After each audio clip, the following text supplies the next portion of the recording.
Sir सध्याला प्रचार चालू आहे तर लोकांचा रिस्पॉन्स कसा आहे? आम्ही गेले 15 दिवस आम्ही लोकांपर्यंत घरोघरी पोहोचण्याचा प्रयत्न केला.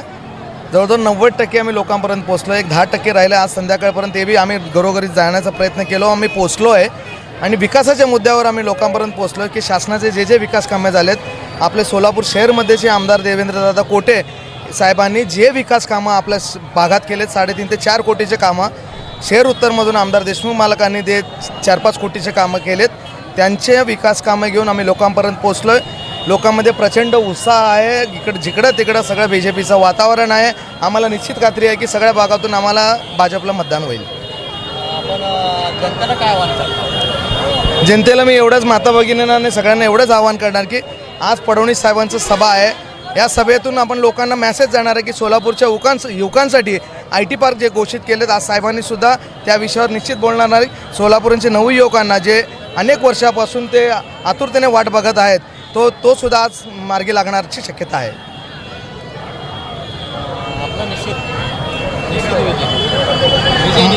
हां, पूर्वचे सगळ्याचे सगळे पॅनल टू पॅनल 100% विजय होणार आहे. काल कर्णिकनगरमध्ये सुद्धा पालकमंत्री साहेबांची आम्ही कॉर्नर सभा घेतली होती. आदरणीय डोंगरे साहेब इथं आहेत. त्या भागातील सर्व नागरिक होते, सर्व पदाधिकारी होते. साहेबांनी सुद्धा आणि देवेंद्रदादांनी बावनकुळे साहेबांना फोन करून लावून दिला. तिथला जो बिटूचा विषय होता तो सुद्धा मार्गी लागलेला आहे. त्यामुळे निश्चित खात्री आहे की सगळ्या भागातून आम्हाला जनतेतून प्रचंड उत्साह आणि BJPला मतदान होणार आहे. नमस्कार. प्रभाग 9चे चारिका चारी नगरसेवक 2017ला कसं प्रचंड मताने निवडून दिलं, यंदाही वेळेस चारिका चारी उमेदवार प्रचंड मताने निवडून येतील आणि सर्वांचे डिपॉझिट जप्त होतील. फक्त एकच कारण, नरेंद्रभाई मोदी साहेबांनी केलेलं कामं, देवेंद्रभाई फडणवीस साहेबांनी केलेलं कामं आणि आमदार विजय देशमुख मालक केलेले कामाने आमदार देवेंद्रदादा कोटे केलेली कामं, या विकास कामामुळं प्रत्येक नागरिक आज समाधानी सुखी आहे आणि येणारा महापालिका 100% महापालिकेत भाजपचा सत्ता 100% येईल. प्रभाग क्रमांक 9मध्ये जवळजवळ 51 लोक निवडणुकीला इच्छुक होते आणि फक्त 4 जणांना तिकीट मिळालं. जे इच्छुक लोक होते ते सगळे पक्षाबरोबर आहेत. त्यामुळे पक्षाचा विजय निश्चित आहे. आपण खात्रीदायक विजय समजा. आणि आता ह्याच्यानंतर याची मोठी मिरवणूक पदयात्रा आहे, त्यानंतर विजयाचीच मिरवणूक आहे.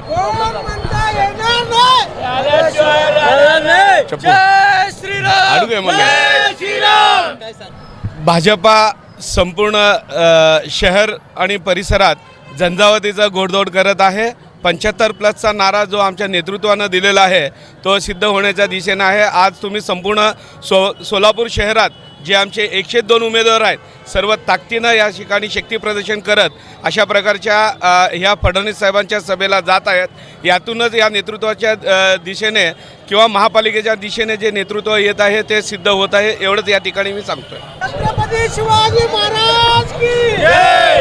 आज प्रभाग क्रमांक 9 या भागातून 4 उमेदवार मिळून आम्ही इथं दाजी गणपती येथे आरती करून फडणवीस साहेबांच्या सभेसाठी निघत आहे. आणि प्रत्येक भागातून महिला आलेल्या आहे आणि प्रत्येक महिलांची पण इच्छा आहे की 100% आम्ही भाजपला मतदान करणार. लाडकी बहीण योजनेमुळे आणि सरकारची जी योजना आलेल्या आहे ती आमच्यापर्यंत पोहोचलेल्या आहे आणि उमेदवार पण आम्ही 4 लोकांना आम्ही 100% मतदान करून प्रतिसाद चांगला मिळत आहे आणि 100% विजय होईल असं आम्हाला खात्री आहे. नमस्कार, मी पूजा श्रीकांत वाडेकर, प्रभाग क्रमांक 9. आज आम्ही दाजी गणपतीचा आशीर्वाद घेऊन आज आमच्या लाडक्या बहिणीसह आम्ही आज मुख्यमंत्री फडणवीस साहेब यांच्या सभेला चाललो आहे आणि आम्ही निश्चितच विजय मिळवू असं आम्हाला वाटतं. नागरिकांना काय आव्हान करणार? हां, जनतेला काय आव्हान करणार? मतदारांना पॅनल टू पॅनल मतदान करा असं आम्ही आशीर्वाद मिळावा अशी आमची इच्छा आहे.